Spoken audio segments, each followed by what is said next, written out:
Hola, ¿qué tal compañeros y compañeras? Bienvenidos al taller de Historia del Peronismo. ¿Cómo andan? Espero que muy bien y cuidándose del coronavirus. Eh, este video es una especie de introducción a este taller que empezó siendo presencial previo a la cuarentena con un primer encuentro, que es el que vamos a tratar de resumir brevemente en este video. Mi nombre es Javier de la Calle, perdón, no me presenté. Yo formo parte del espacio de Descamisados La Matanza. Y como ya dije, este taller ya comenzó de forma presencial hace ya un par de meses, sí, creo que fue el 7 de marzo, si mal no recuerdo, eh, donde dimos el primer encuentro. Fue un encuentro en nuestra unidad básica, en la Ferrer, en donde trabajamos y debatimos y charlamos sobre la historia preperonista, ese periodo que va de 1810 a 1943, ¿no? Es un periodo larguísimo en tiempo, extenso, y que no se podría llegar a abarcar en un video corto como este, y que sería muy denso también que se abarque de esta modalidad, porque no hay una devolución, no hay una charla, no hay un debate. Tengamos en cuenta que presencialmente nada, tuvimos más de 3 horas en la unidad básica charlando, así que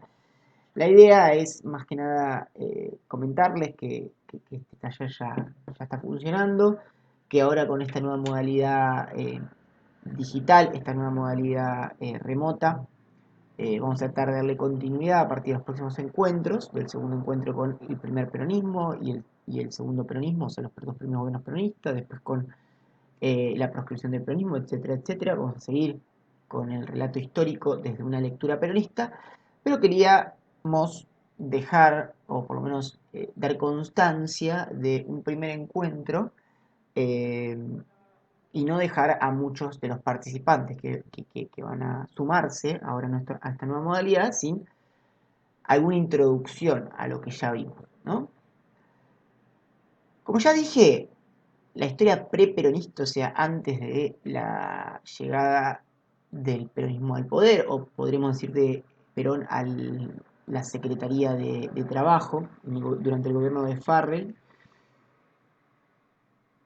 abarca desde, podríamos ponerle como fecha de inicio, en 1810 con la Revolución de Mayo, hasta en 1943. Podríamos ir hasta mucho antes de 1810, podemos ir hasta la conquista de América, ¿no?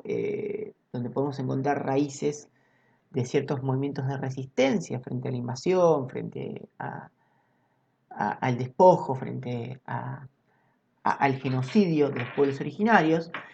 Pero como corte lineal sería imposible, digamos, o no digo imposible, pero sería muy extenso la línea de tiempo que tendremos que abarcar en poco tiempo, ¿no? Entonces recurrimos a trabajar este corte histórico de 1810 a 1943 como la etapa preperonista, que también son un montón de años, ¿no? Son casi 130 y pico de años, de 1810 a 1943. Mi idea durante el encuentro presencial y mi idea en este video rápidamente es tratar de ese periodo de tiempo resumirlo en 3 subperiodos, ¿no? El primer subperiodo que identificamos, o el que recorto yo, es el periodo que va desde la Revolución de Mayo hasta la Batalla de Caseros. Es como un primer subperiodo que da inicio justamente a la Revolución de Mayo, con un debate que es muy importante, porque después se va a reactualizar históricamente ese debate. ¿Qué significa que se va a reactualizar? Va a ser recuperado posteriormente con nuevas lecturas, con nuevas disposiciones, que es el debate entre Saavedra y Moreno, o la postura entre moderados y radicales con respecto a la declaración de la independencia y la Revolución de Mayo, ¿no? No vamos a entrar en detalle en lo que fue el debate. Sí que había dos posturas, una postura más moderada de Saavedra, de mantenerse bajo un orden jurídico hispánico, eh, y una postura más radical de plantear una nueva constitución y establecer una nueva forma de gobierno. Porque es un debate que se actualiza durante todo este periodo, porque la constitución va a ser algo que va a ser muy cuestionado, va a ser muy debatido durante este periodo que va de mayo, de la Revolución de Mayo hasta la batalla de Caseros. Y va a ser un eje de conflicto. ¿Por qué? Porque lo que la Constitución planteaba o lo que se buscaba con la sanción de la Constitución era conformar una forma de gobierno común a todo el territorio que era considerado Argentina. Para ese momento, ¿no? No era el mismo territorio que es ahora. Tengamos en cuenta que la Patagonia estaba en manos de los pueblos originarios y los límites no eran los mismos que en la actualidad. Pero, digamos, esa constitución que va a ser un debate tanto desde el debate entre Moreno y Saavedra hasta las exigencias de una nueva constitución, de Rosas, que la sanciona, que no la sanciona, que pacto federal, que no pacto federal, y todo lo que va de Maya Caseros va a versar en base a esta constitución inconclusa, que no se termina sancionando hasta el 53, donde está la primera constitución nacional. Como todos sabemos, en el 1816 se declara la independencia, y ahí vimos en el encuentro presencial el porqué de la independencia, o sea, la independencia como respuesta. Hay un debate sobre la independencia, es una reclamo de autonomía de los pueblos levantados en armas, o efectivamente una respuesta de esta junta de gobierno que había nacido con la Revolución de Mayo, de tomar alguna decisión frente al reinstalamiento de la monarquía española en 1812, con las invasiones realistas, etcétera, etcétera. A partir de la independencia de 1816, que la pasamos rápidamente, empieza la grieta, digamos, histórica que continúa hasta el día de hoy, que se reactualiza también entre fase 3 y fase 4, entre unitarios y federales, ¿no? Federales, o por lo menos las provincias que son federales, en fase 4, y las provincias y los territorios unitarios históricamente hablando, ¿no? Esto es un simplismo, en fase 3, ¿no? O sea, este debate entre unitarios y federales que hoy se actualiza en qué fase de la cuarentena estamos, eh, nada, comienza a partir de justamente la independencia y la necesidad de sancionar la Constitución nuevamente y la creación de dos partidos políticos, el Partido Unitario y el Partido Federal, ¿no? Este conflicto entre unitarios y federales va a generar diferentes batallas a lo largo de todo el periodo. Es el periodo que la historiografía tradicional, o la gran parte de la historiografía argentina, denomina como de guerras civiles, ¿no? Donde se suceden diferentes batallas, diferentes desencuentros, como por ejemplo el rechazo de la Constitución de 1819 por parte de las provincias, por considerarla a esa Constitución fuertemente centralista. A partir de ese rechazo constitucional, la historiografía determina ese periodo que comienza en 1819, que tiene su sumum o su centro en la batalla de Cepeda, en 1820, como la anarquía del siglo XX, perdón, de la década del XX, eh, que nada, es un periodo de inestabilidad política, de inestabilidad social, donde están en disputa justamente ese orden constitucional, ese orden político, ese orden económico, que va a ser el eje que se va a poner en disputa durante todo este periodo que va de mayo a Caseros, como decíamos. Un hecho a destacar va a ser el golpe de Estado que va a llevar adelante Lavalle sobre el gobierno de Dorrego y el fusilamiento a traición de Lavalle a Dorrego.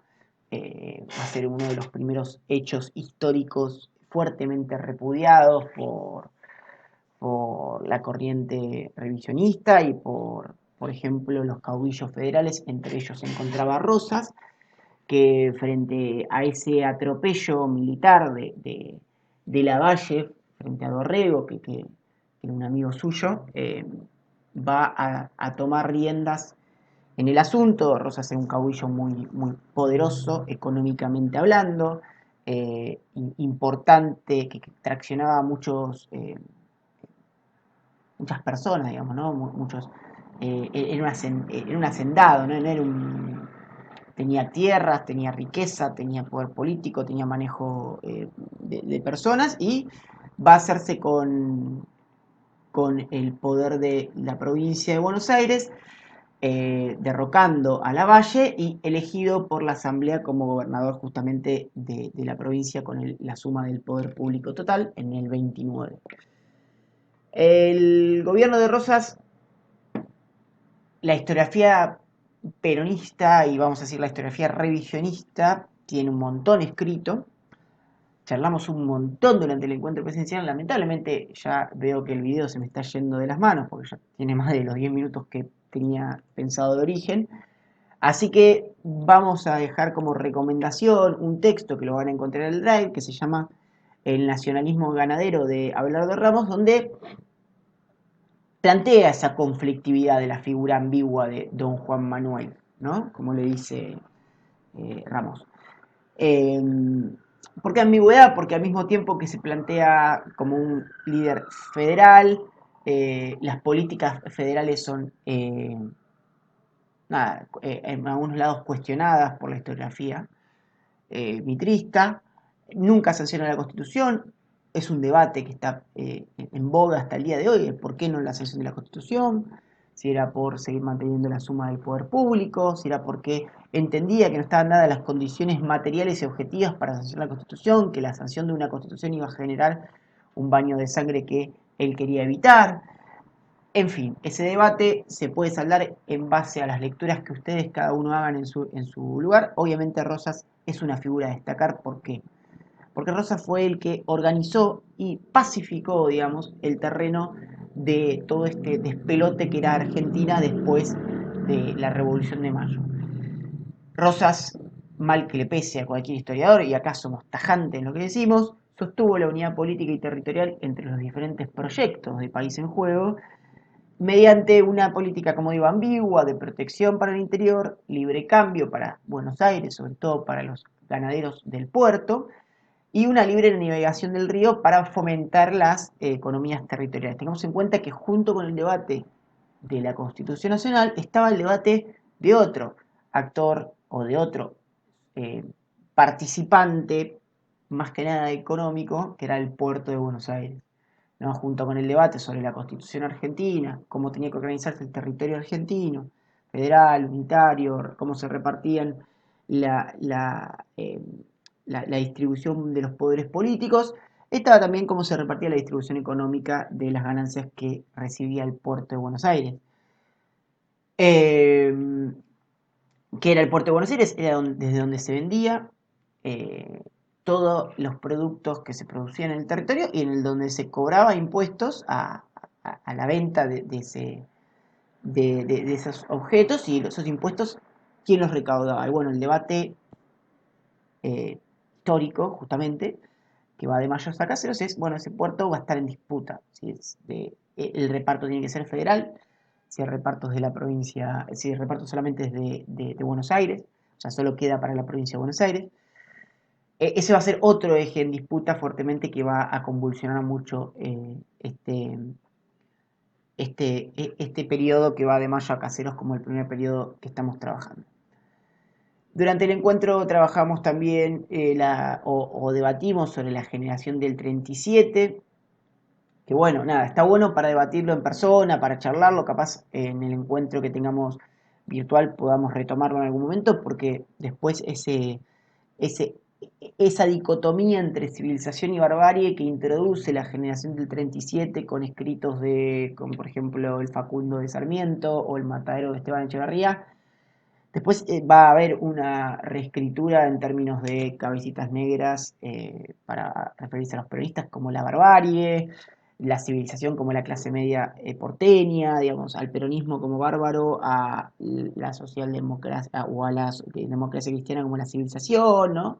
Esto de quiénes son los que están educados, quiénes no, qué es un sujeto educado, quién es un sujeto bárbaro, etc. Todo ese debate que nace con los escritos políticos y sociológicos, podemos decirlo que sociológicos tranquilamente, de Sarmiento, Echeverría, Alberdi mismo, sobre la barbarie, sobre qué era la civilización, qué era estar civilizado, por qué educación para todos, con importancia. Bueno, todo ese debate que lo discutimos fuertemente en el encuentro presencial, después lo podemos volver a debatir en el proceso de culturalización o de relectura cultural del peronismo.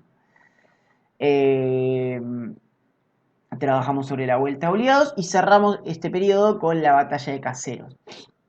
La batalla de Caseros va a poner fin al gobierno de Rosas en la provincia de Buenos Aires, que si bien era un gobierno de la provincia de Buenos Aires, sostenía el poder público de la mayoría del territorio, era la figura más importante del territorio de las provincias argentinas, sin tener presente que había una unidad política, todavía no había una constitución, muchachos, entendamos esto, no había una constitución, entonces no había unidad tal como la conocemos hoy en día. Entonces cada provincia jugaba sus propias cartas y jugaba sus propios poderes. La batalla de Caseros es una alianza que se va a dar entre el litoral, afectada económicamente luego de la monopolización del puerto de Buenos Aires en manos de la provincia del puerto de Buenos Aires en manos de la provincia, justamente de Buenos Aires. Esa remonopolización, esa vuelta a monopolizar, esa decisión que toma Rosas de volver el puerto de Buenos Aires únicamente a la provincia, se produce luego de la vuelta obligado, que vuelve a centralizar el poder en la provincia de Buenos Aires, entonces el litoral se ve muy afectado, junto con ciertos unitarios de Buenos Aires que habían sido desplazados políticamente, eh, y junto con ciertos estancieros que negociaban con Gran Bretaña y que también se veían perjudicados por la monopolización de ese puerto de Buenos Aires, se va a producir la batalla de Caseros y otras miles de razones más, digamos, ¿no? Somos muy simples, o soy muy simple ahora a la hora de explicar porque no tengo el tiempo o el tiempo me apremia. En la batalla de Caseros va a ganar el ejército comandado por Urquiza, otro referente político de este periodo preperonista, referente, digamos, o destacado dentro de la historiografía por su importancia, ¿no?, en este juego de poderes que va a ser la conformación del Estado Nacional Argentino. Las preguntas que terminan con este primer periodo de Mayo a Caseros es: ¿y la Constitución para cuándo? ¿No? Y la Constitución, y en vez de, nada, quería hacer un chiste con una canción popular, pero mejor no porque temo, temo pecar de joven cuando no lo soy del todo. Pero la Constitución para cuándo, ¿no? Bueno, eh, esa Constitución, luego de Caseros, se va a comprometer a sancionarse, sin embargo, en el acuerdo de San Nicolás, en el 52, luego de la batalla de Caseros. En ese acuerdo de San Nicolás, 13 provincias firman justamente comprometerse a hacer una constitución. Hay una provincia que no firma, que más o menos todos los que están viendo este video ya se imaginan quién es, que es la provincia de Buenos Aires. Es por eso que se produce otra nueva batalla, que es la batalla de Cepeda, en donde Buenos Aires pierde esa batalla también en manos del ejército de Urquiza. Se llega a algún pacto con la provincia de Buenos Aires para incorporarlo dentro de la Confederación, pero la historiografía va a decir que Buenos Aires entra en ese pacto como derrotado, pero negocia como vencedor, o al contrario. Las provincias y la Confederación entran en el pacto con Buenos Aires como vencedor y negocia como derrotado. ¿Quién es el representante de la Confederación Argentina? Urquiza. Urquiza entra a ese debate con Mitre, que va a ser el referente de la provincia de Buenos Aires para este momento. Sí, el fundador del diario La Nación, el señor Mitre, el que estaba en los billetes de 2 pesos, gracias a eh, no sé qué, mejor no digo gracias a qué, el billete de 2 pesos no existe más, no tenemos que verle más la cara de César nefasto que es Mitre, Bartolomé Mitre, pero Mitre entra como perdedor, derrotado luego de la batalla de Cepedos, a negociar con la Confederación los pactos y los cumplimientos que debía seguir adelante para sancionar esa constitución de que se había llegado al acuerdo en el Pacto de San Nicolás, pero sin embargo negocia como derrotado, perdón, negocia como vencedor en Buenos Aires, el derrotado va a hacer la conferencia en esa negociación. Buenos Aires toma pocos acuerdos, los cuales no va a cumplir, y se produce como el quiebre histórico de este primer periodo de la historia argentina, que es la batalla de Pavón. Sobre la batalla de Pavón, muchachos, tenemos un montón para escribir, un montón para hablar. No quiero ser abarcativo. Desde nuestra lectura se produce una traición, que es la traición de Urquiza al retrotraer el ejército del frente de batalla cuando ya tenía la batalla ganada frente al ejército de Mitre. Entonces Mitre, cuando Urquiza retrotrae sus tropas, se proclama vencedor de esa batalla y se proclama como líder de la Confederación. Eh, y nada, es un debate sobre por qué Urquiza relevó sus tropas, por qué le dejó el terreno a Mitre. Se habla de acuerdos espurios por detrás, se habla de que Urquiza no era un hombre de poder como si lo era Rosas, entonces él no necesitaba ser el líder de nadie, etcétera, etcétera.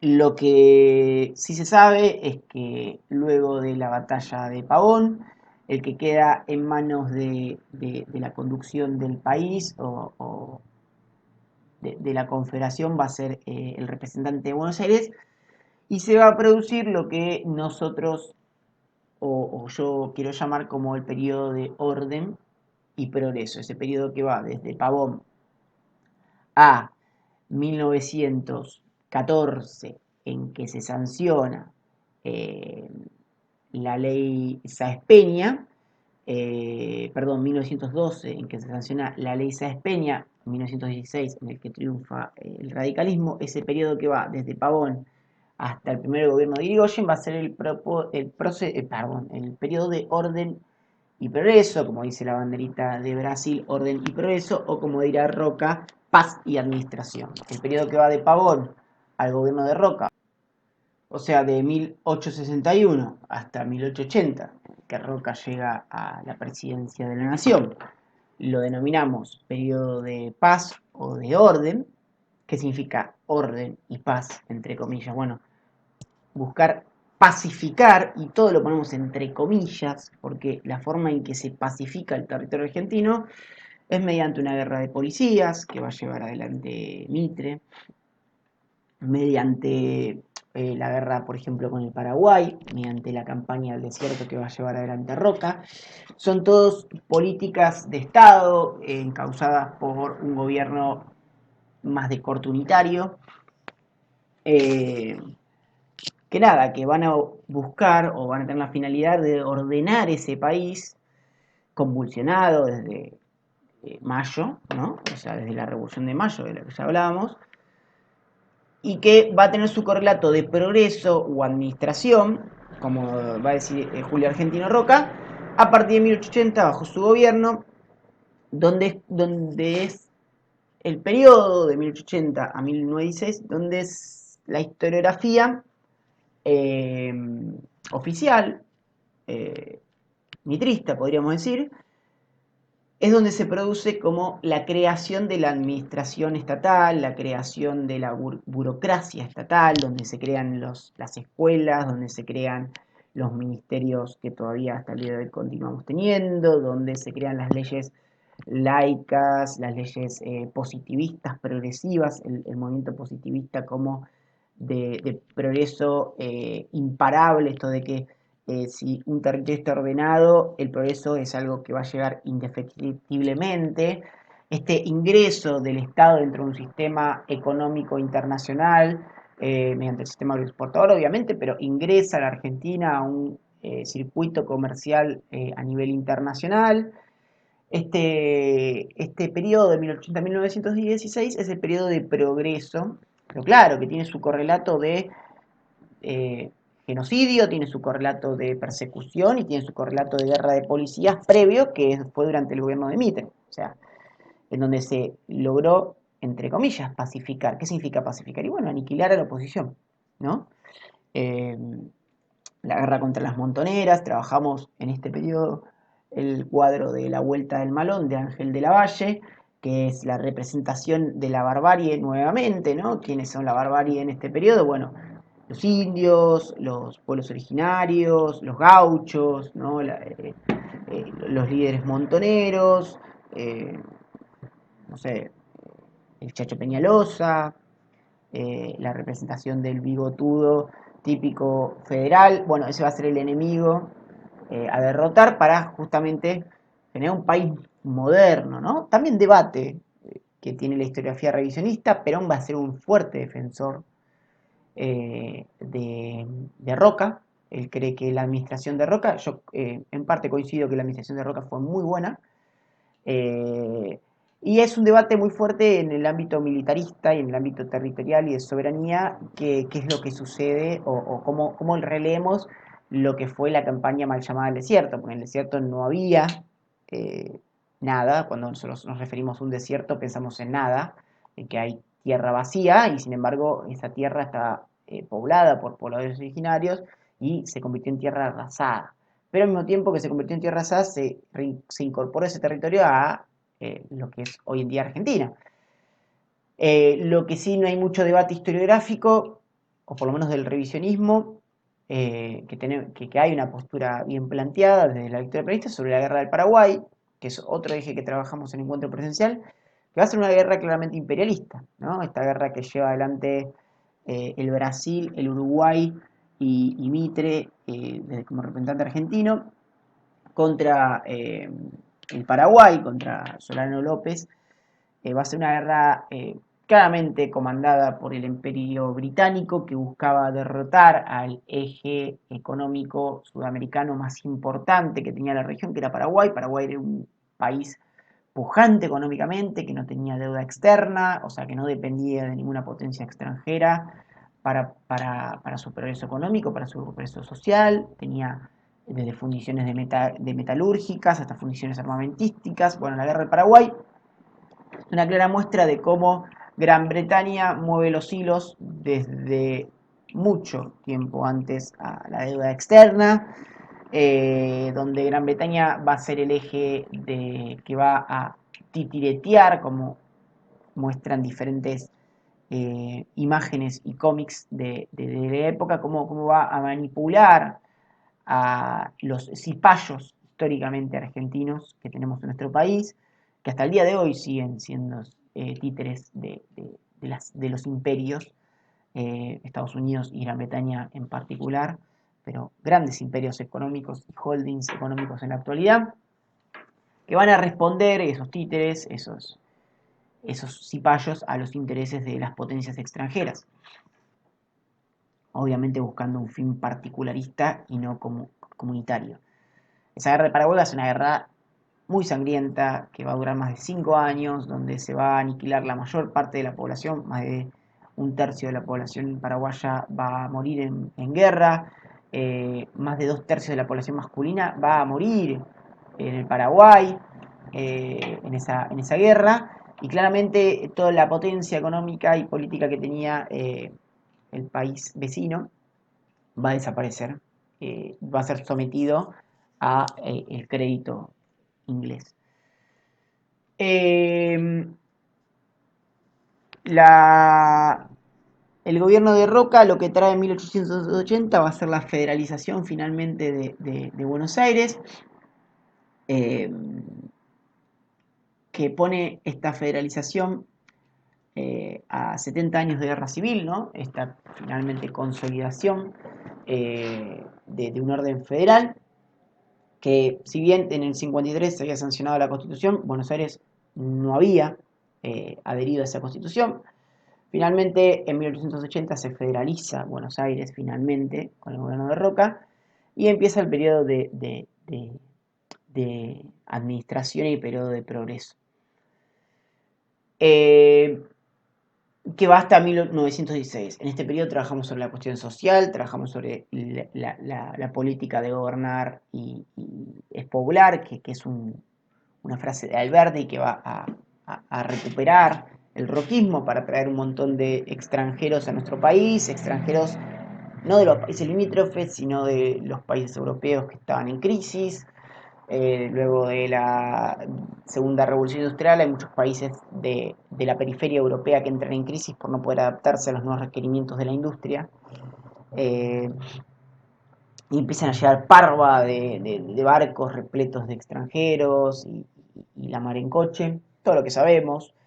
Lo vimos la mayoría de ustedes seguramente lo trabajó en el secundario, y si no trabajaron en secundario, pregúntense de dónde provienen sus apellidos. En la mayoría de ustedes seguramente que están viendo este video, sus apellidos tienen origen no originario, digamos, no de estas tierras, no, sino origen gallego, polaco, italiano, no sé, todas esas regiones de las cuales llegaron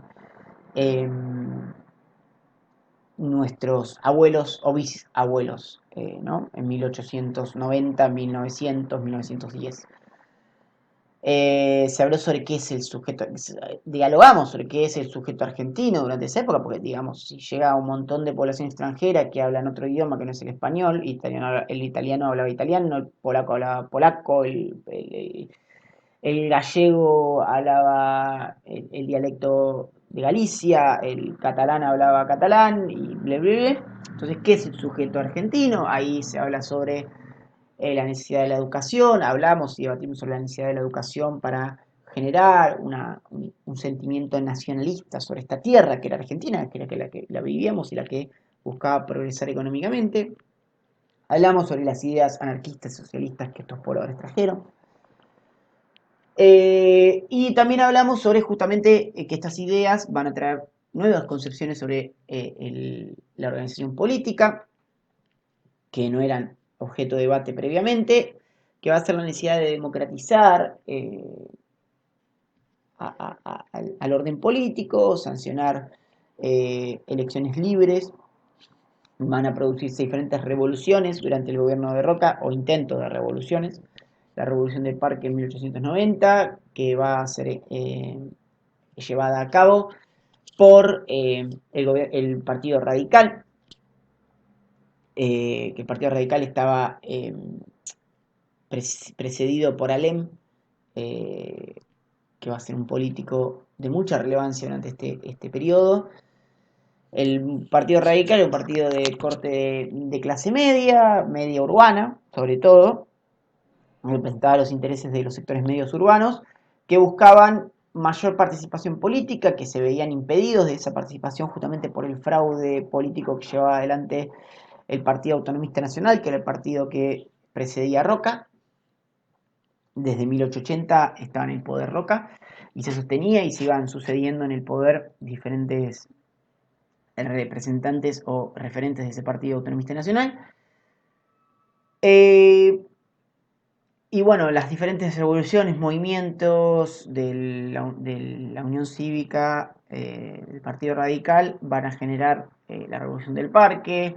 En 1905 se va a producir diferentes revoluciones en diferentes provincias encabezadas por Hipólito Yrigoyen, que va a ser otro referente del Partido Radical. En este proceso, la Unión Cívica Radical. Finalmente, en 1912 se sanciona la ley Sáenz Peña, como que plantea las elecciones secretas, universales y obligatorias. La pregunta que siempre se hace es por qué la oligarquía cede ese derecho de democratizar el orden político y no seguir sosteniéndolo. Claramente le daba materialmente para seguir sosteniendo el fraude, porque tenía, obviamente, hasta ese momento le daba el carácter militar, podía repeler todo tipo de movimientos y revoluciones. La respuesta que les dan o que les damos puede ser varias según la corriente histórica desde la que leamos también se entra en muy debate. Muchos historiadores piensan que estaban muy confiados el Partido Autonomista Nacional que iban a ganar igualmente en elecciones secretas universales y obligatorias. Muchos escaños iban a poder ganar la presidencia de la nación. Otras corrientes plantean que tenían miedo de perder todos los beneficios, o sea, que era preferible ceder algunos beneficios antes que resistir y arriesgarse a perder todo. El ejemplo más típico histórico es la Revolución Rusa, pero claramente la Revolución Rusa no había pasado en 1912, entonces, pero había una lectura de que, bueno, si uno no empieza a ceder algunos beneficios políticos para las clases que no tienen acceso a los movimientos políticos, sobre todo las clases medias, que no van a poner en juego el ordenamiento económico, ¿no? El ordenamiento económico conservador, el ordenamiento económico de la oligarquía, el sistema exportador, no se va a poner en juego durante el gobierno radical, que eso es algo que también tenemos que tener muy presente, el irigoyenismo, la Unión Cívica Radical, que va a llegar al poder en el 16, va a ser un gobierno de hegemonía compartida, donde el sistema económico va a seguir siendo el sistema agroexportador, mientras que el sistema político va a estar gobernado por las clases medias. sancionando leyes como, o sancionando reformas como la universitaria, buscando negociar con algunos sindicatos algunas mejoras económicas, pero reprimiendo otras, como por ejemplo la Semana Trágica o la Patagonia Rebelde. Entonces, no es que el irigoyenismo va a representar un cambio de paradigma económico para las clases sociales subalternas que van a estar todavía oprimidas por este sistema exportador que solamente beneficiará a las clases oligárquicas. Esa oligarquía que después el peronismo claramente va a señalar con el dedo como el responsable de los males que transitan nuestra sociedad, de las desigualdades sociales sobre las que transita nuestro país. Claramente esa oligarquía se vio beneficiada económicamente durante el irigoyenismo. Obviamente el irigoyenismo hay que pensarlo como un movimiento más de clase media, que tampoco tenía mucho para rebatirle económicamente hablando a el sistema exportador. Aparte el sistema exportador era un sistema en boga, que generaba ingresos al país, o sea, nada, no era algo por lo cual el irigoyenismo y el radicalismo podía ponerse a discutir, no, porque no tenía la alternativa material económica para otro sistema económico, o sea, no podía plantear, bueno, acá establezcamos otro sistema diferente al exportador, porque la clase social que representaba el irigoyenismo no tenía el capital para generar, no sé, una industrialización cual país europeo, por ejemplo. El que tenía el dinero era la oligarquía se quería seguir manteniendo este sistema que beneficiaba a ellos y que daba algunos impuestos al Estado para que reparta de forma social. Pero sí, hubo algunos avances, pero interruptus, digamos, aventura radical, digámosle así, aventura radical, se va a ver interrumpida debido a la crisis mundial del 29, el crack de la bolsa de Wall Street, que va a poner en jaque toda la economía mundial y que va a modificar claramente el sistema económico porque los países empiezan a retrotraerse para dentro suyo, entonces no empiezan a comprarle más a Argentina productos agropecuarios, los productos que vendía, ¿no? Carnes, productos agrícolas, alimentos sobre todo. Entonces Argentina se ve, digamos, golpeada por esta crisis porque pierde su principal comprador, que es Gran Bretaña, que no va a comprarle más tasajo, no va a comprarle más trigo, no le va a comprar muy poco. Entonces Argentina tiene que empezar a reconfigurar su panorama económico al igual que todo el mundo. Obviamente en el 30, obviamente no, bueno, en el 30 se produce un golpe de Estado contra el irigoyenismo, producto de no poder dar respuesta a esta crisis del 29, ya estaba muy cuestionado Hipólito Yrigoyen en el gobierno, ya era el segundo mandato, estaba cuestionado por un personalismo muy fuerte, la prensa había atacado mucho contra la figura de Yrigoyen, entonces el cuestionamiento sobre su figura, la crisis económica hace que no tenga mucha resistencia ese golpe de Estado, o sea, la gente no va a resistir frente a la vuelta del Partido Conservador y el fraude patriótico en el 30. Y este nuevo gobierno, que es un correlato histórico y una continuidad histórica del PAN, el gobierno de Justo, eh, buscando modificar ese ordenamiento económico en crisis, va a plantear la industrialización por sustitución de importaciones. El ISI, eh, comúnmente conocido como ISI, ¿no? El Industrialización por Sustitución de Importaciones, va a ser el programa político y económico, más que político, económico del gobierno de Justo, de reemplazar, digamos, aquellos productos manufacturados que se compraban en el exterior por productos manufacturados producidos en el interior del país. ¿Qué implica esto? Van a establecerse o van a crearse nuevas industrias, nuevas fábricas, va a demandarse más mano de obra. Esa mano de obra va a empezar a ser requerida de las provincias del interior, que justamente como habían entrado en crisis sus economías, sobre todo tengamos en cuenta que en las provincias del interior es donde se encontraban en boga y en proceso, o era donde se concentraba el sistema exportador, en las tierras de las provincias de interior. Esas provincias de interior van a entrar en crisis y sus clases más bajas, los chacareros, los que trabajadores de la tierra más rasos, van a empezar a mudarse a la ciudad de Buenos Aires o al conurbano bonaerense, lo que conocemos como el conurbano y ciudad de Buenos Aires, en busca de alguna changa, algún trabajo que los pudiera solucionar su crisis económica. Van a empezar a llegar los que la historia mitrista llama cabezas negras. ¿Por qué? Porque tenían una tez morena, estaban vestidos de una manera muy particular, no, y desentonaban con la forma de vestir de citadina, y llegan justamente para trabajar en estas fábricas, un trabajo muy precario, con condiciones laborales muy nefastas, pero que van a ser, y acá dejo ya como terminando este primer encuentro, como este repaso rápidamente, fue muy rápido, disculpen si me equivoqué en algo, si pasé por alto un montón de hechos históricos, pero es como toda esta introducción para llegar a este punto, ¿no?